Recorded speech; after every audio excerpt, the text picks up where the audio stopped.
This is the Geekarific Gabfest, Geek Gab, with your host, Daddy Warpig and RemipunX. We are back.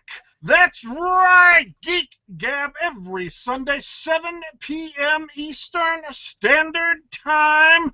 1 hour of all fun, no work, bringing you the absolute best in Geekarific Gab.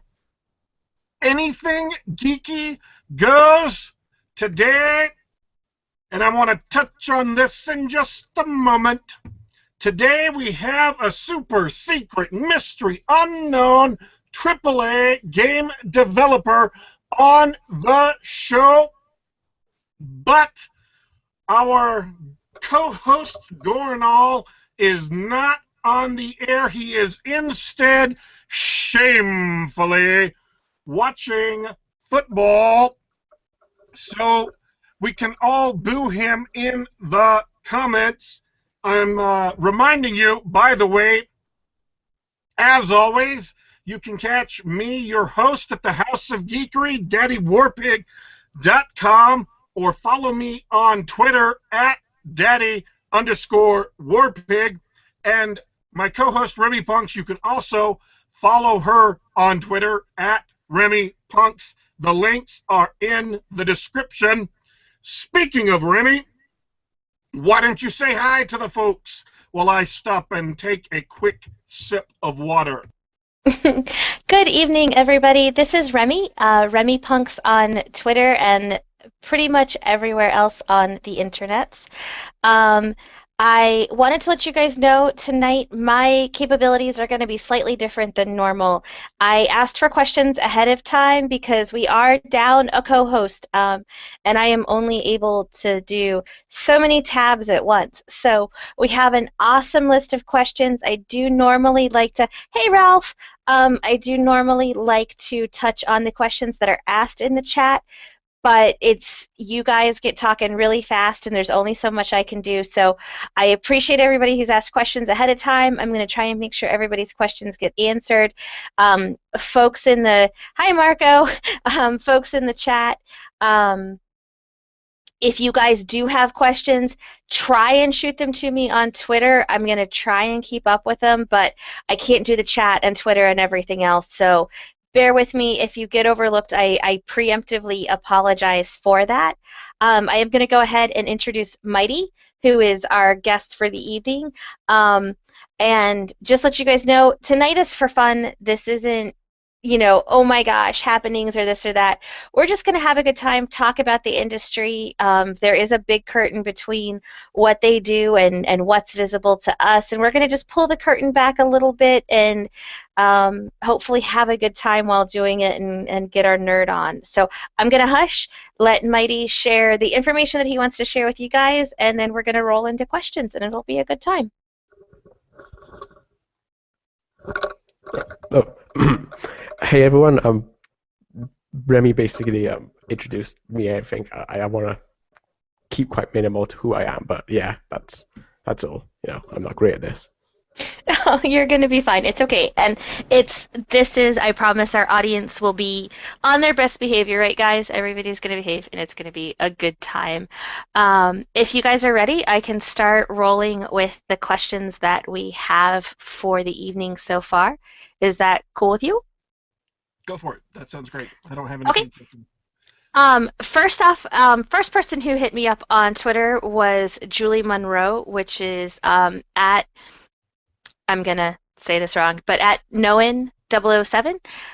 She asked, with such diminishing returns on graphics at such a high cost, why do we still see AAA focusing so much on graphics in games? Why are visuals made such a big deal out of over gameplay and other things that really add, for a lot of gamers, add value to the game above and beyond, ooh, it's shiny?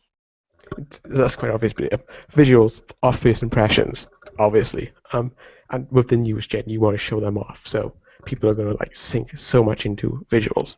So basically, that's your first impression. Good production values will, in a lot of people's means, good game. So that's literally all it is, good visuals. Or visuals could also mean many things, but from a business standpoint, it's obviously to show the game off, but to also do things that are possible, such as convey environment, etc. But yeah, if it's for money wise, it's basically to show it off, to make it look nice, to show it's better than the other horse in the stable. And when they're working on, I'm going to ask a lot of questions about advertising just because that's the world that I'm most interested in with it. When it comes to doing graphics and things like that for the game and actually figuring out like what is compatible. I'm a PC gamer, so more than console. Is that even a thought like, hey, most gamers own this particular thing, we need to make things that are compatible to that? Or is there a push towards let's make the shiniest, most graphically heavy thing possible and they'll catch up to us? Well, that. It really depends on what they set out to do. If it's an exclusive, obviously you're showing off an exclusive. If it's like nowadays, with PCs getting better, then they're obviously becoming like more games going to that. It's really to do with what's doing the best, what's selling the most. You want to put on the best seller.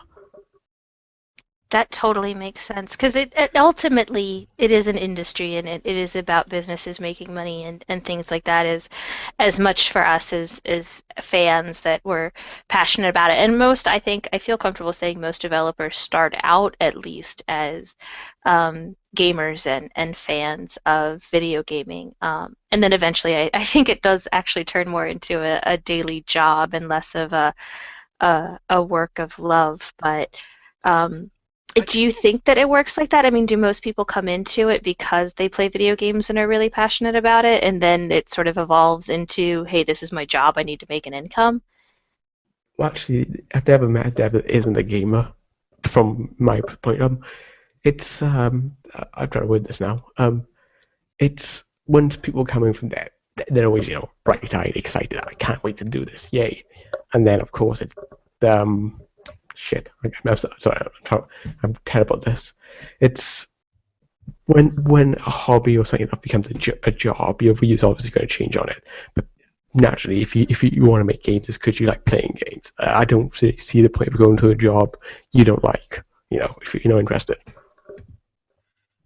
This is the thing. You just said something that really irritates me about a lot of modern businesses. I think is really short-sighted because I see this in the publishing industry as well. You're talking about everybody wants to make money, and so they're pushing big titles that they can be blockbusters and they can make money on. And my opinion is, you can survive as a business with a wide range of different games so long as you budget accordingly. I mean, let's say you're EA and you want to release a slate of games. You set up your blockbusters. You tell the you tell the studio or you tell the developers, hey, this is the budget. We expect it to make this much back. Go for it. But then you can say, all right, well, we're going to have some games that aren't going to be another Mass Effect or aren't going to be another Call of Duty, and developers can make those games. We're perfectly happy making those games, but the budget that we're going to put towards them is smaller because the return as far as raw dollar amount is smaller. And then you have even smaller games like really, really small indie games that you don't have to put a ton of money into developing, but will still bring back the percentage return on those is still high enough to justify investing money in them. And the notion that every game has to be Mass Effect or it's not worth doing, has to have Mass Effect returns or it's not worth doing, I think is poisonous. I think it is destructive of the business environment. I think it ruins really great games that feel like they have to become Mass Effect or Gears of War to be accepted at that level, and it leaves a lot of awesome games unmade. I see this same notion in the publishing industry where they want everyone to be another Stephen King or another Jim Butcher or you won't get published, when the fact is they could quite easily support a number of mid-list or indie authors as long as they were budgeting the advances and everything correctly. You don't have to have everything be a blockbuster in order for things to be successful, and it irritates me to see. This is actually something I read a lot of, and I don't think a lot of people understand. the blockbusters essentially fund the new projects. You know, if we wait for like say FIFA every year, you wouldn't have got say Dragon Age Origins all those years ago. Or that's obviously what I see. So it's so these big titles are the reason these new things get tried every now and then. And if that's successful, they obviously going to get more hands-on with it to try and increase its profit margin. Hence, Dragon Age Origins to Dragon Age 2, for example. They got more hands-on because they saw the profit in it. Or the way Dead Space developed. Developers have less freedom the more famous their game gets, because obviously it's got more fan. You know, they want to try and broaden it as much as possible, but they're not trying to bring in a new crowd. They want more of what they've already got, and I think that's the problem.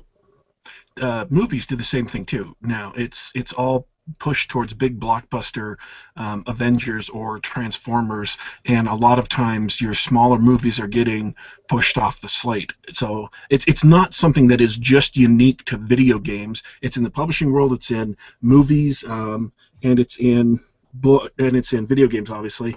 I don't know about music or other comic books, whatever, but yeah, it is clearly it's a pernicious attitude that is spread among a lot of different people, and I really hate it. It just gets under my skin. Go ahead, Remy. Sorry, that's... Oh, no, that's totally okay. Well, and this kind of is it's slightly connected to that. I'm going to try and kind of word things so that they flow together a little bit. But Rasha M., who is Nerd Girl Games, heart you lots, she asked, do you think AAA publishers need to reconnect with your audience? We've had a lot of things on Twitter and interaction with developers who have said things that are, you know, and I will be the first to say most of them are writers, not developers. A lot of them are writers for games, not the guys that are actually crunching code, but or girls, not to be sexist, that they've said things that are hurtful and that sound like they really don't support the folks that go out and actually buy their games. Do you think that having a connection with the audience is a necessity, or is that something that we've sort of taken for granted and that doesn't necessarily have to be there? Well, the first things for is you brought up writers. They're not as involved, obviously. I mean, the story, when it comes to a game, the story is one of the first things that gets sacrificed to make it more like a game if we have to. The second thing is, yes, it's hard to fathom that so many people behind the game, but I do believe connection in it. I do believe after what's been happening, they're gonna try and attempt to go for a more direct approach. I'm not too sure myself, but that's what I think. I think from what I've seen, this is just my impression of interviews I've seen of developers, that developers are very much concerned with making a great game that the audience will love. That is, it seems to be with most developers I've read interviews of or whatever, that seems to be their passion. They want to make something that other gamers like themselves usually will really, really get into and really, really love. And whenever I see an interview with an executive at a publishing company, and publishing companies like EA, Activision, they don't make games, they don't program games, they just take the games that other people make. Sometimes they invest in them, so you have the development money. They take the game, they put it in boxes, they put it on store shelves, they do the advertising for it, and then they get most of the profit. I'm not complaining about that. I'm not saying that's bad. Obviously, they are serving some need, or they wouldn't be surviving, or studios wouldn't be signing up with a publisher. They feel they need that, and that's their decision. So I'm sure it's a correct one, because they know more about their business than I do.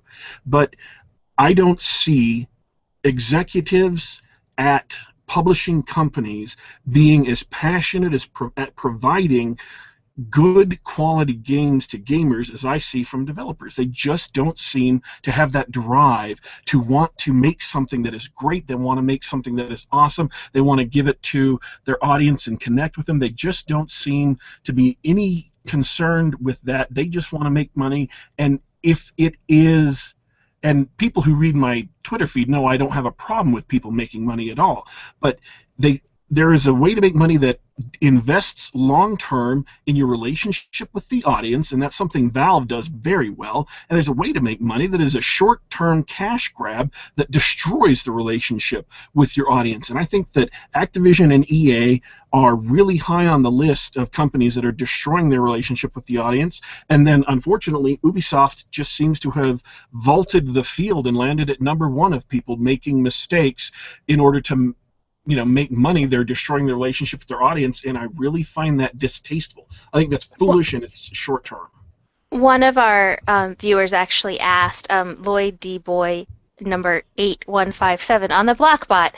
He actually asked, why are suits trusted more than the programmers? I don't know how many face-to-face meetings or things like that you deal with in your position, Mighty, but do you feel that on your end, from the audience side of things, we sort of feel like people like, the example of EA and things like that, there are good guys in suits. I mean, we've got Schaefer and things like that are good, but there are things like EA and stuff like that just seem to not care at all. Do they make you guys that are actually creating the games feel that lack of care as well? Actually, how can I? It's the first thing is no one wants to make a bad product. Of course, that's like that's 101. But the publishers want money. Quality be damned at some points. It's the trust issue is because a lot of the time we've got our news filtered through a source, so it's blown up proportion. Again, these companies have messed up, and they continue to mess up because they're big companies. They don't understand. They're run by businessmen. They don't. That it's from my end. It's a lot different from your end, so to speak, because my view of it's coloured. The suits themselves, they have a job to do. It doesn't matter if you agree with they're nice people or not. They got a job. Their job's to see whatever regulations are put down, or if they're meant to get hands on. It's bad quality. I'm asking this catch up now. When a game's made, it depends if it's a licensed game, it's going to have less care because they're going to hope it sells on its license. If it's something else, of course, it's going to have more care put to it. But it literally comes down to the individual publisher, the time, money, budget. It all depends. It's literally just a matter of a matter of circumstance. No, but this is something that lots of people misunderstand, that no one wants a bad product ever. About that, how much power, and I'm not talking about wholly owned studios, like Visceral Games is wholly owned by EA. They founded it, so obviously they have absolute power over it. But how much power in a relationship with a independent studio? How much power does the publisher have to dictate deadlines and budget and things like that? Depends how much they own it, how much they've invested. I'd say, given a lot of studios today, obviously wholly owned, I'd say they mostly have all the power unless someone really pushes for something like Last of Us did with the box art, or someone really pushes for this can't be done. They basically have most of the power. Obviously, they're giving you their money to make a game. You're playing with their money. That's how it works. Now, with the relationship that there is with publishers and with the media and the entire huge umbrella that is the industry, Rasha, who is Nerd Girl Games, asked another question, which was just curious as to why more publishers don't follow Nintendo's example with Nintendo Direct. As a developer, looking at how Nintendo is doing things, do you see that being better for the creative process and for the creation process? Is that something that the industry could possibly move towards? I'm not sure. Usually you see them take off to the winning formula straight away, obviously, because it's follow the leader kind of thing. As for this example, I couldn't tell you. It's decision, or it seemed risky, or but I actually, it's really down to them and how a company works. I don't see why they couldn't. I don't know why they aren't. It's really odd, that one is. I mean, you could start saying about Steam and Origin. Why isn't Origin more like Steam? But it's the same thing. So I have no idea. Because Origin really wants you to play Bejeweled. Every time I log in, it's like, you should play this game. I'm like, no, I really don't want to, but thanks. Um, and last question from Julia Monroe. She asked, how much does political correctness influence your work? Obviously, again, you're dealing with writers creating the premise of things, but when it comes to actually sitting down and doing character creation and things like that, how much of that is a concern? Do you really sit around and think, oh, we might be showing too much thigh in that particular costume, or is that a secondary thought? It comes down to how much moral, I'm quoting that, moral outrage there is, how much it is taking up a portion from us, and if they decide to buckle. But from what I've heard recently, after the past 4 months of this shit, I'm pretty sure they're more confident in their decisions now because they've seen a pushback against the political correctness bullshit brigade. So, but usually you didn't see political correctness much. I mean, you saw it now and then, but there aren't really many instances, are there? So, not really. It depends on the age you're aiming at as well. Of course, that's a huge factor.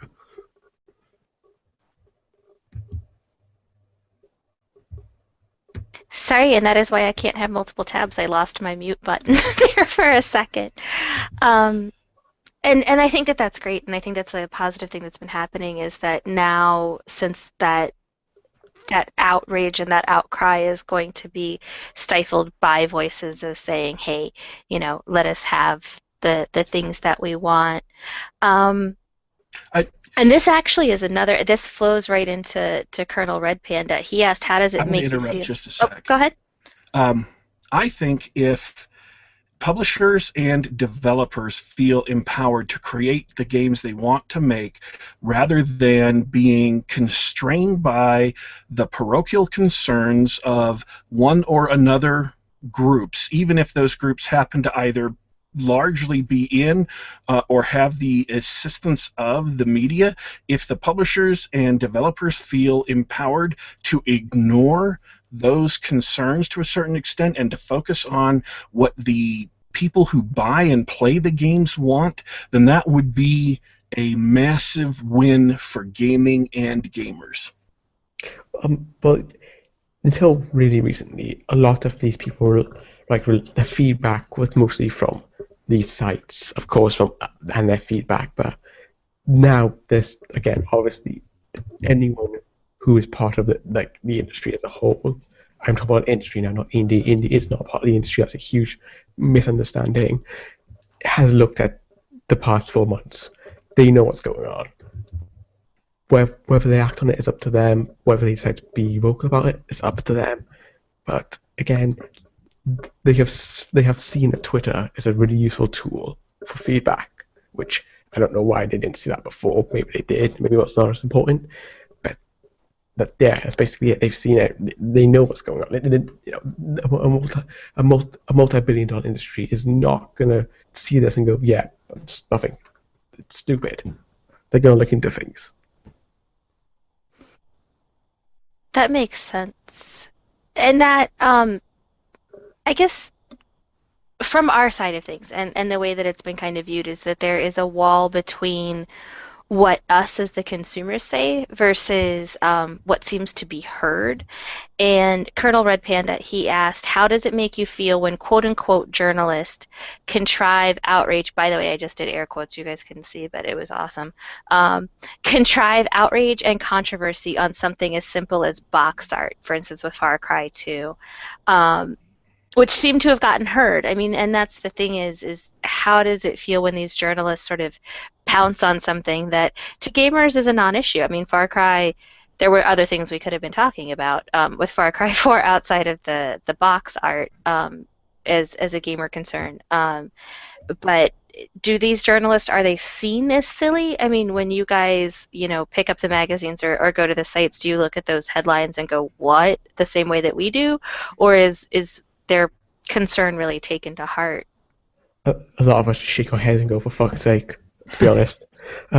What happens is they're basically, what's the word, rebel. You can say rebel rousing. Like I really want to bring up Mass Effect 3. If you've noticed the trend, the journalists started the outrage from us. They started that outrage, and when shit got too hot for them, they decided to blame it on entitled consumers. So that's one thing a lot of people don't take into account. A lot of the outrage is started by these sites taking things out of context. I mean, I'm not sure if they generally believe that they take out context to be dishonest, but anyone with two shreds of common sense could say that that's just fucking box art. I don't get it. I really don't get it. Again, this is from my side, but these people have no idea what it's like to work on a game. So obviously, yeah. So I don't get what you think. Yeah, and Panda followed up with, why has the most unnecessary element in video gaming, which is our current media structure, become so arrogant and overbearing? I mean, via Metacritic and everything else, and overbearing towards the driving forces in the industry, which is our developers and our gamers. And why, and again, from our end, it looks different, but why haven't publishers and larger developers sort of pushed back on the media while they've been sort of, I guess, getting very full of themselves? Probably that I think they've gone on channel so long. Because again, we've seen a lot of hubris, a lot of people who are really fucking cocky, and I strongly assume that quite early on next year they're going to be hit with quite a nasty thing of reality again. I'm not too sure about how it's all going to play out myself. But maybe they need to feel relevant, or they just got a big head. I really don't know. But there's a lot of people I honestly just like to give a good slap to be honest. I mean, they're the most irrelevant part of our industry right now. With the internet, YouTube, Twitter, these guys can be erased over the course of a few months if they put their minds to it, because they are really irrelevant. Because the publishers own their own YouTube sites, so it's really up to but then it's up to consumers. They're the ones who are go to the site. Is there a chance that publishers Is there a chance that publishers could start to move away from using Metacritic as a primary means by which they judge bonuses and everything? All to do with business. I mean, right now, Metacritic. I'm pretty sure that it's pretty. The Metacritic criticism is out there now. It's quite vocal. Sorry, my laptop just went off. It's quite vocal. So I'm sure Metacritic, they know. Maybe a publisher will start camping. We won't use Metacritic again and see how far that takes them. See if that gains in favor. I'm not too sure, but Metacritic. I'm not too sure unless a competitor pops up. But if these sites become more relevant than so Metacritic, then at the end of the day. See, this is the thing that it strikes me as the business decision is based on the notion that Metacritic is a valid proxy for the feelings and tastes and success that a game finds in the audience. Because the only thing you have to care about is sales, is how many people are walking up to the register and ponying up $60 or whatever in order to buy a new game, and that's what you're judging on, is how much sales you have. So Metacritic is only useful to the extent that the reviews that they include in it actually proxy the reactions of the audience. In other words, if the audience loves the game, it'll have good gaming scores. If the audience hates the game, it'll have low review scores. But if the reviews in Metacritic don't match what the audience actually feels about a game, that is, they're not serving as a valid proxy, then it's useless to the publishers to use that to judge the success or failure of a game, because it's going to be completely disjunct from what the audience actually likes, and it's only useful to the extent that it maps what the audience actually likes. I'm just wondering if some executives somewhere are beginning to realize, hey, these Metacritic scores are based on reviews. The reviews are written by these journalists who love things that the audience hates, who hate things that the audience loves, and therefore their review scores are not valid, and therefore the composite score that Metacritic presents isn't valid. I'm hoping that somebody somewhere wakes up and completes that chain of thought and begins thinking, well, maybe we shouldn't use Metacritic, maybe we should use some other way of measuring what the success of fulfilling the audience's expectations is. If one proxy for that measurement doesn't work, you have to pick another. Well, again, Metacritic, it's such an easy number to slap on a box art, overall Metacritic score. My problem with Metacritic is obviously the exact same. My problem with Metacritic is the exact same problem Total Biscuit brought up, so I'm not going to bother explaining that. I think they would do well to heed user reviews more now, since the journalists get their game for free most of the time, so their reviews don't even contribute to fucking sales. A user review, however, is a bought. They paid for it and put the review up. I think that's more important as a consumer and to the publisher, because they both spend their time. There's going to be other trolly reviews, of course, but I think that's more important. If that's my view, though. Okay.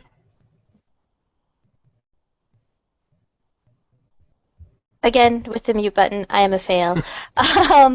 Now, the next few that I have are going to do with stuff that's sort of outside of your scope, but that I think, as a developer, I think that you would have a good perspective on. I haven't meant anything I've said so far in the stream to be a slag on writers and things like that in the industry. We've mislabeled people during this entire process as developers when they're in the writer position, so that's why I wanted to draw that line, not that I was saying it's a bad thing. But A_D_Felton asked, I actually have a question regarding the industry directly. Over and over we read that we have plenty of ideas, people, because every time you see streams there's folks in the chat saying, oh, I have this idea for a game, I have that idea for a game, and they get shot down really quickly. What would you recommend for those people who can't afford to go to college but still do have solid ideas for game creation and game ideas? I kind of have suggestions, but I'd like to hear what your ideas are. Again, the first thing is, if you're nothing but an idea person, very, very short chance you'll get in. You have to teach, self-teach. A lot of people say make mods, and that's what I like. If you're an idea person and you can contribute in another way, coding, programming, whatever, that's fine. But you have to be more than an idea person, no matter what. You have to have a useful skill that they want to employ you using it. Making the concept art, if you can do the concept art, writing well, if you can write the scripts for people to record, programming, or whatever, modeling, sound, if you want to be a Foley artist or whatever. You have to have something to offer the studio in order to get hired. They're not going to just hire you because they think that you can give them cool ideas and they'll go off and make it. That's what you're saying. Basically, yeah. Unless you own the studio, you're the owner. If you're an idea person, that's not good enough. And the thing that I would say is that there's so many tools out there right now to actually create content on your own, and I know there's a huge difference between AAA and indie and the products that are produced, but there's also an entire mid-range in there that often gets overlooked. Like Twine, am I right? No, don't be a brat, you. But there's a lot of mid-range studios that do make really gorgeous, high-quality games for PC that do sometimes transfer over into console. But if you have ideas and have things that you want to do, you can't afford college, sit your butt in front of the computer. I mean, make things, write things, reach out to other people. There's a lot of really brilliant, creative folks that are in the same boat, that can't afford school and can't afford to get a piece of paper that says they're good at what they do. So, network. Well, And speaking of indie, Gwen, the Lily Knight, who is at Gwen Lily Knight, actually asked, what does AAA think of indie, or parts of the indie scene? Do you guys even really look at what's going on there or keep a pulse on what indie is developing and what indie is putting out?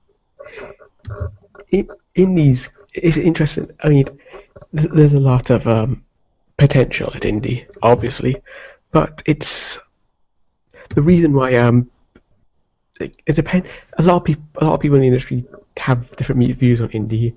Some see them as a I don't know. I'm not sure. I don't want to broaden it, but indie can be as corrupt as they claim AAA can be because they can get really buddy with people. Whereas it's not the same because we're watched by suits mostly. But some people view indie as annoyances. Some people view it as up and coming people, possible recruits. It all depends. But indie is not at all clean. They're not pure. And a lot of it is trying to get by on nostalgia. If indie's quite big right now, but I suspect if it carries on how it's going, there's going to be a crash, because we're seeing Kickstarter game before when Kickstarter used to raise millions. They're getting less and less now. It's not. It is quite a broad thing. Indie's just. I don't know.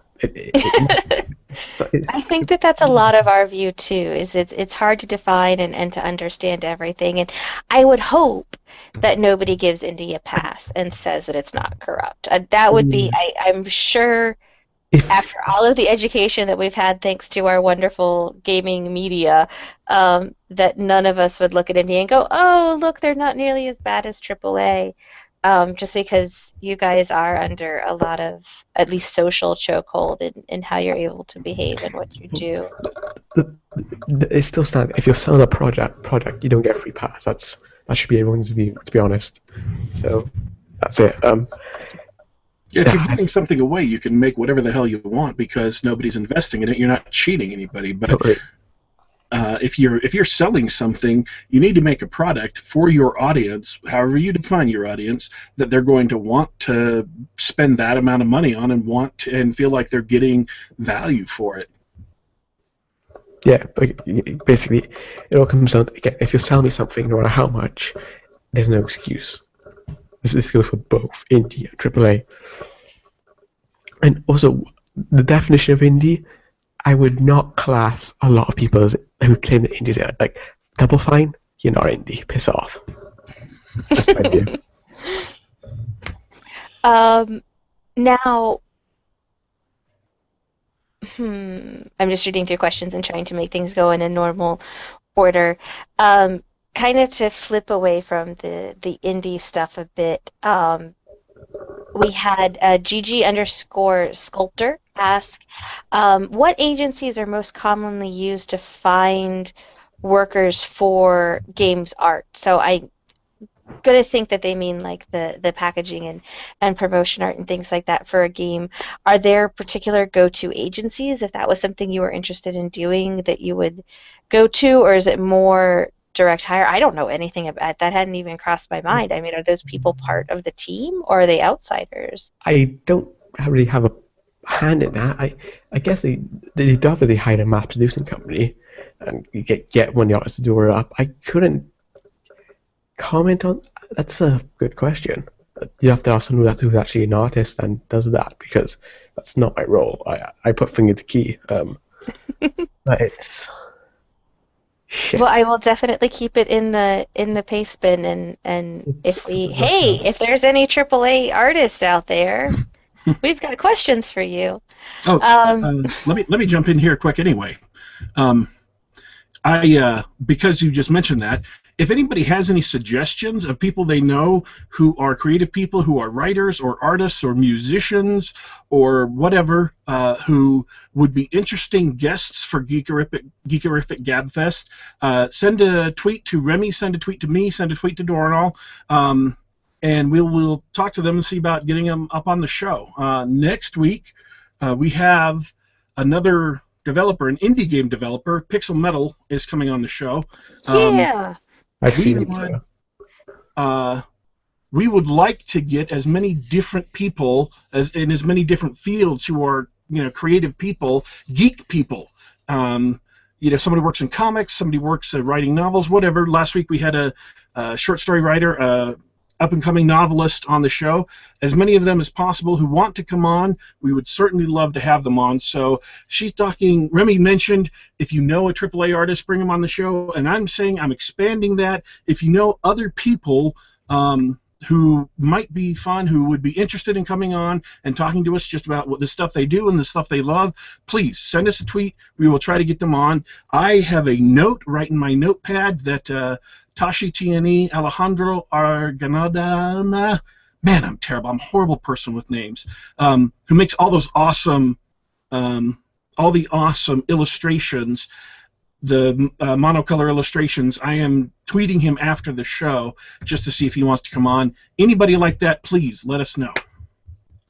All right, awesome. Yeah, definitely. I have another question that I think that actually putting fingers to keys, you would be somebody that could kind of walk us through this. So you have a writer, or you have somebody who comes up with a concept idea, and that's then fleshed out by the studio. What is the steps from that original concept to that game ending up on our local independent video game store shelf, because we don't go to places like GameStop? What are those steps from idea to in the box and us purchasing it? That's a broad one. Let me it's the steps. It's you. Well, first thing, there's there's defined steps, but you can't. There's always going to be complications. Of course, it really actually depends on how you're doing the game. If it's a pitch, you got to build something first, then pitch it. If it's if it's someone approaches you with a license, then there's less. You just got to draw up the concept and start making the game. If it's a sequel to a game, it's pretty much been greenlit already. You just got to build it. It all depends on the type of a game is defined mostly by how it starts off, and then it evolves from there on, because you see like HUD changes a lot. But mostly my role is the finger to keep. I'm not sure I should say what my actual role is. Should I? That's okay. Finger to key is I think a solid enough explanation. Let's say it's a new concept. It's a game that it's going to be the first of its, because it seems like everything ends up being turned into series. Games aren't standalones anymore. It's original concept, something that's new that's being rolled out. When it gets to you and the work that you do, is it already basically a completely planned project?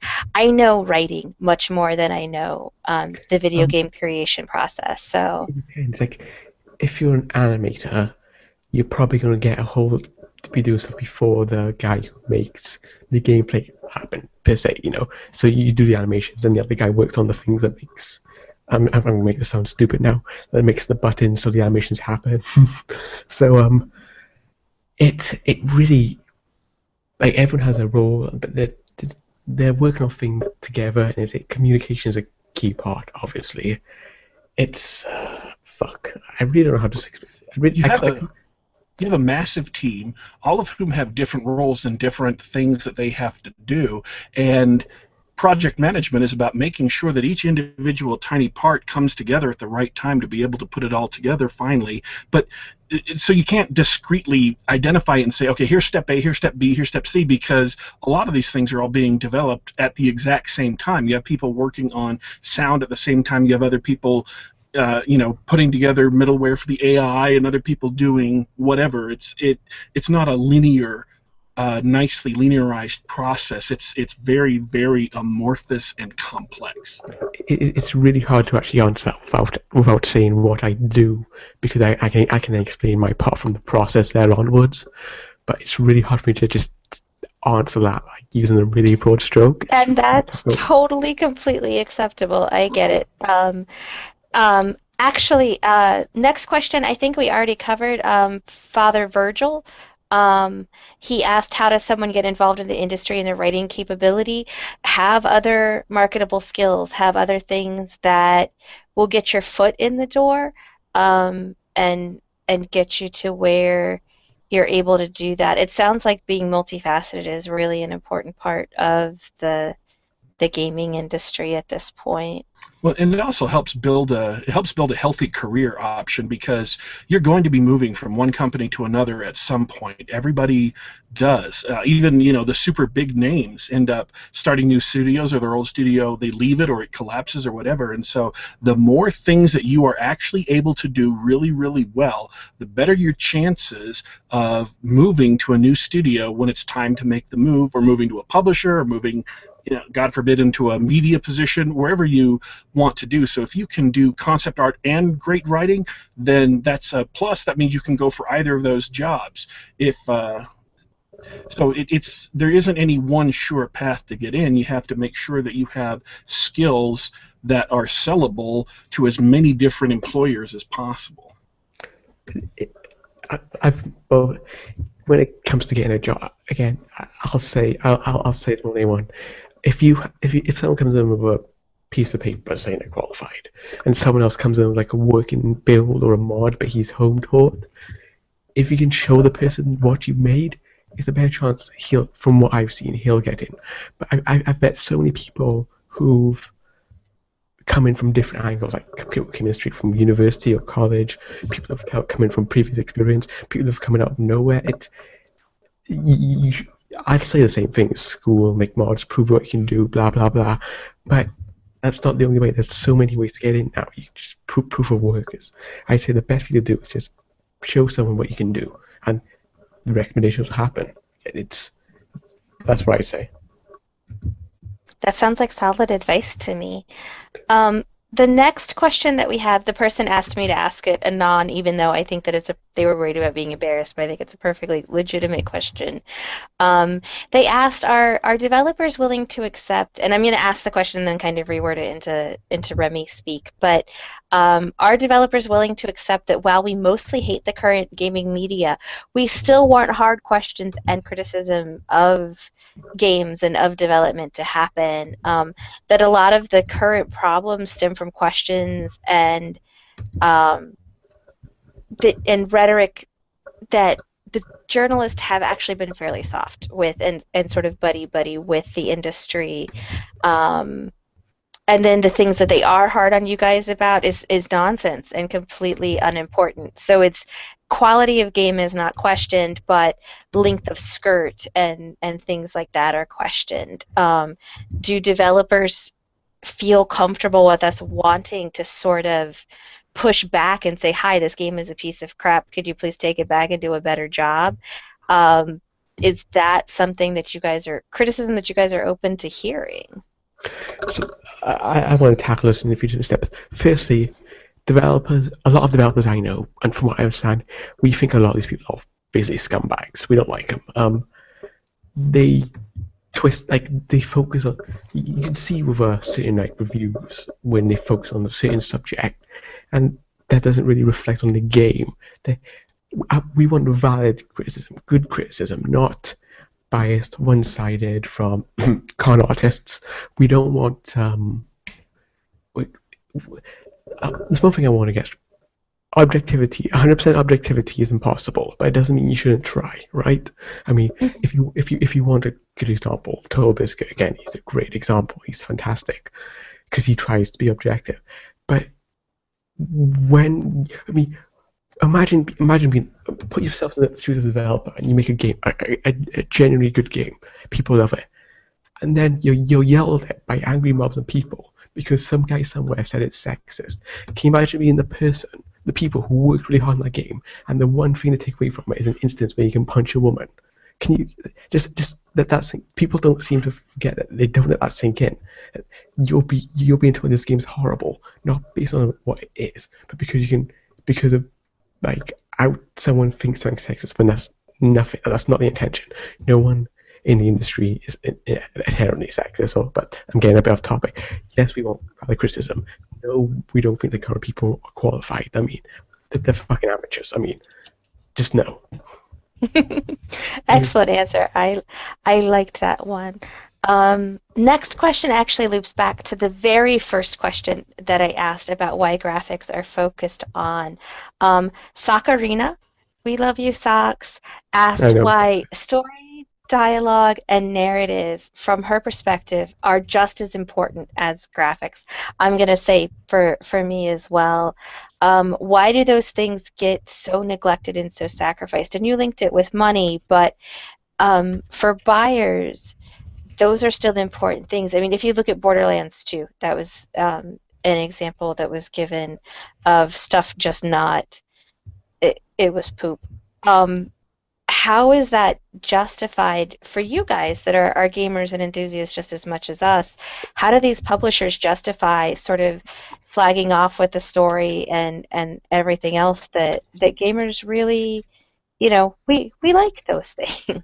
From some studios I worked at, what I always tell people is the gameplay and story are all put on the same level pedestal, but as it goes on, bits from the story pedestal are put onto other things. It's because you can't advertise a story like you can advertise graphics and gameplay. You can't. I mean, Spec Ops: The Line is a really good example. How could you advertise Spec Ops: The Line story over shooting people, for example? So that's what you understand. Story is really hard to market, and anyone can say amazing story on the back doesn't make it amazing.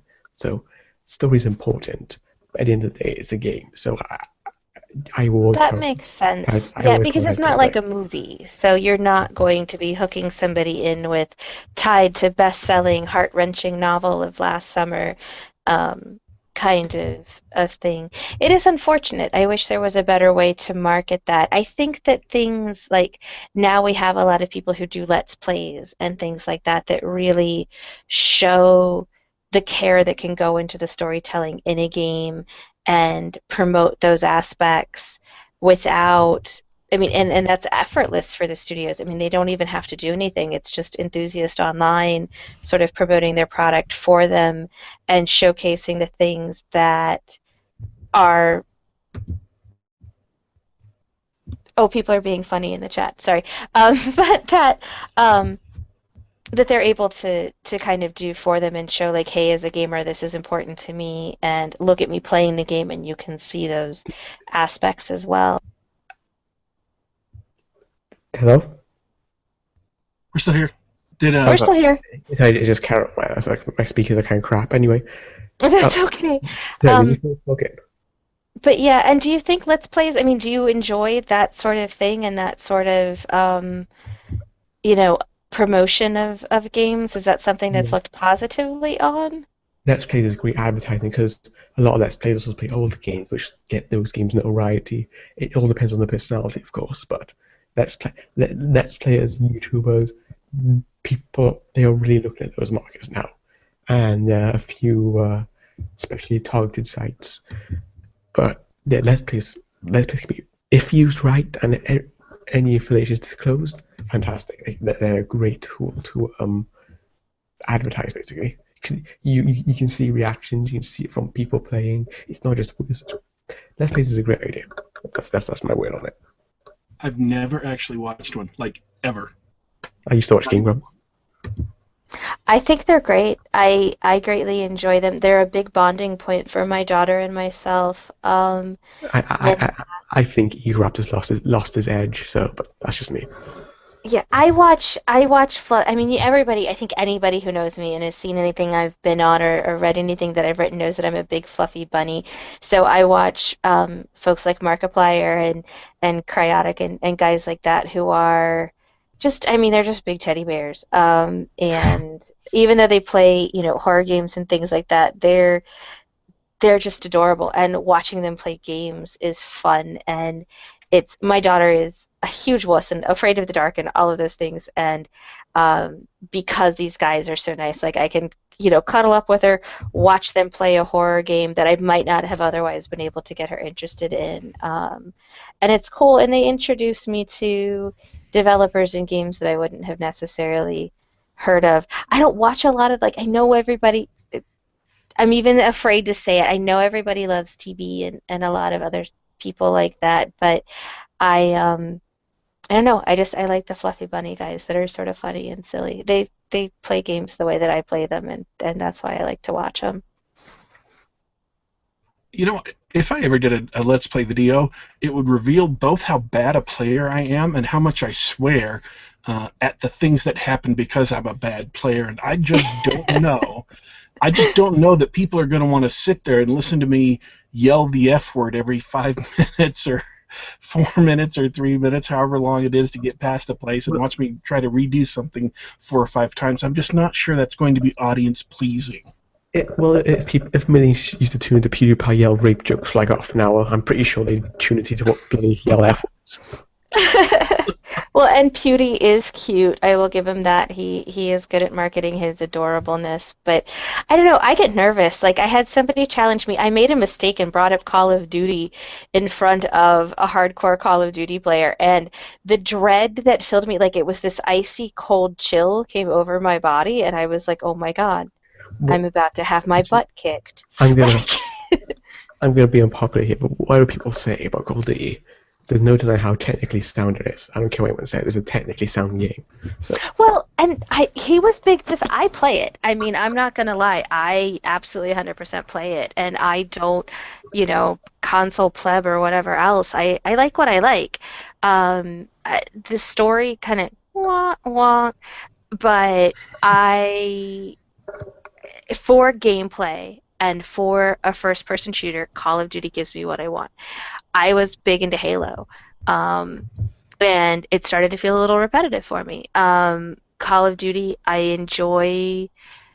First off, I enjoy the smack talk and that aspect of it. People slag off on the Call of Duty community all the time, but it is a community. It speaks its own language. Yeah, people are mean, but that's kind of the joy of it, is that I'm nice, 99% of my time, and that 1% that I'm in my little Call of Duty box and I'm allowed to say really nasty things to other people, it's a release. It's cool. But no, I've always thought that they were sound games. I always thought they were solid, and they're able to bring people into gaming and into our world that wouldn't necessarily be there anyway. Same thing with sports games. People, slag off on sports games all the time and are like, oh, he's a sports game casual. But having worked, in face-to-face gaming retail, those guys that come in and buy sports games keep the lights on. So that's important. Call of Duty, FIFA, they're popular for a reason.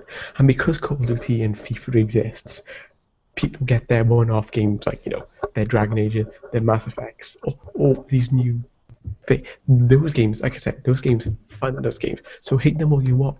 But, if they weren't the big sales they were, you may not have had some of the greatest games that existed before. So that's exactly. And I always shy away from terms like casuals and stuff like that because, and they get labeled with these big budget casuals, like people who aren't hardcore gamers, who don't sit and play for hours on it. But honestly, I think I'm technically a casual because I'm a mommy and I work a ridiculously large amount of hours. Do I want to be a casual? No, man. If I could be plugged into my systems 24 hours a day, heck yeah. I define like the type of games. I define a casual by how invested you are. If you're a hobby, you're not casual. But that's a broad term. I don't want to be the dev who labels. Whoa! Shot fired in chat. Somebody just said that GameStop has the best prices. Homie, find a small local independent retailer. We have better prices. If you are in Western New York, I'm not gonna shill. Never mind. There are places. There are options. No, that guy's been dropping. That guy's been dropping troll comments the whole. Okay, because I'm like, yo, no, okay. Nobody likes GameStop. Okay. Oh, and it is. Wow. This is what I was saying earlier, Mighty. Like we're out of time. Like the show goes by so super fast. This has been a super joy. I really thank you so much for coming on and talking with us. Do you have anything else you'd like to say in close before we go? I don't know. Should I say fuck Macintosh? I don't know. But Shots fired, yo. I'd also say don't stop what you're doing. Just you'd be surprised how much people are being yelled at to get back to work and get off Twitter right now. So yeah, just keep what you're doing. Awesome. Thanks for coming on. It's been awesome. Remy, do you have anything to say? I love you guys. It's been a rough few days out there in Twitter land. If anybody needs a hug or somebody to vent on, I am at RemipunX. I am going to start streaming a lot more on my Hitbox. I will show myself for a second. RemipunX on Hitbox. If there's games you'd like to see me play, let me know. I've been playing some pretty derpy stuff like 100% Orange Juice. And I'm going to try and be around more. Sorry I've been so absent lately. I love you guys. Be safe. Mwah. Okay, and I'm going to say something real quick. To those of you listening, I put this up here because I thought it was funny. The Super Secret Mystery Unknown AAA Game Dev. And I know a lot of you were looking forward or needing to know the identity or at least proof of their employment in the field. And I want to explain to you why. I started this show the very first time the show went on the air. This was Daddy Warpig's Hour of Bullshit because it was me just getting on the air talking about whatever I wanted that was geek-related for an hour. Got some co-hosts. We started having some great guests on, and that's when it became Geek Gab, the geekarific gabfest. But at the same time, the entire purpose of this show is to give you an hour where you can just come on and listen and ask questions in chat and listen to us and our guests talk about fun things, about geeky things. No stress, no work, all fun. And this is not a journalism show. This is not an investigative journalism show. This is not anything serious. And that's why I, as your host, decided to go ahead with that and not present any, because our guest tonight is very protective of his privacy for very good reasons, and we are not going to breach that at all. He had some... and that was just a commitment I made. And I decided it would be worth it to bring him on, ask him questions, have some fun. And I think the last hour has shown that that was a good decision. So if you're upset or if you're disappointed that I didn't back up my claims, I'm not making any substantive news claims, and I'm not pushing any interview. This is not like Expro or not like another news story where I'm claiming to break something like corruption in the industry. We're not accusing people of anything. We're not presenting evidence of anything. This is a conversation with someone who had a cool point of view that was open to sharing it with the audience of the show. So that's why I'm not presenting any proof. That's why I'm not substantiating it, because there are good concerns on behalf of our guest about their privacy, and I am respecting that because this is a show that is all about the fun. That's the only reason we do this show. Give you, the audience, and us, the hosts, a chance to de-stress from the past week so we can go on and do the stuff we need to do for the next week. 1 hour of fun every week. Geekarific Gabfest, 7 p.m. Eastern Standard Time. If you like the show, subscribe, click the up thumb. Come back in a week. We have all of the previous Geek Gabs available to listen to stream on YouTube or to download also on YouTube, but you have to do some crazy stuff to do that. I'm sorry, I just assumed that everybody here can do that. I realize now that that may not actually be the case. In any case, every Sunday night, 7 p.m., I, your host, Daddy Warpig, my co-hosts, usually RemipunX and Dornall. You can catch RemipunX at her Hitbox. We're going to put the link to that in the description to listen to her do Let's Play videos, which sounds awesome. You can catch me, your host, on the House of Geekery, daddywarpig.com, daddywarpig.com, or you can follow me on Twitter at daddy_warpig, at daddy_warpig, and at RemipunX, that's an X at the end. Again, links are in the description. Thank you for tuning in. Thank you for listening to the show. We want to let you know that we will be back.